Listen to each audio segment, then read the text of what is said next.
अस्सलाम वालेकुम नाज़रीन, आपको अपने चैनल में वेलकम कहती हूँ। शुरू करती हूँ अल्लाह के नाम से जो बड़ा ही मेहरबान और नहायती रहम करने वाला है। अस्सलातु वस्सलामु अलैका या रसूल अल्लाह व अला आलिका व सहाबिका या हबीब अल्लाह। नाज़रीन, आज की इस वीडियो में मैं ये बताऊँगी कि जब किसी औरत को तलाक हो जाती है तो उसके लिए हलाला क्यों ज़रूरी होता है। वीडियो का आगाज़ करती हूँ। नाज़रीन, ये ख्याल गलत है कि हलाला कोई तदबीर है जिस पर औरत को मजबूर किया जा रहा है। असल ये है कि जिस शख्स ने अल्लाह की मुकर्रर की हुई तमाम हदूद को पामाल करके तीनों तलाकें दे दी और वो अब इस लायक नहीं कि एक शरीफ औरत इसके पास रहे, लिहाजा हुक्म ये है कि अब इससे निकाह ना करो, कोई और शोहर तलाश करो। हाँ, अगर इस शोहर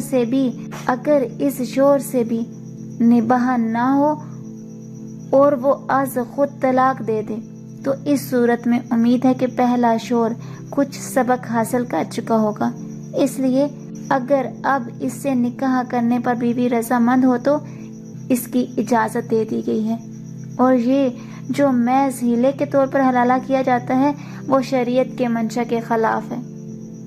आज की इस वीडियो में इतना ही। अगर आपको मेरी वीडियो अच्छी लगी तो लाइक और शेयर कीजिएगा। अपना बहुत सा ख्याल रखिएगा, मुझे अपनी दुआ में याद रखना मत भूलिएगा। मिलते हैं अगली वीडियो में, तब तक के लिए अल्लाह हाफिज़।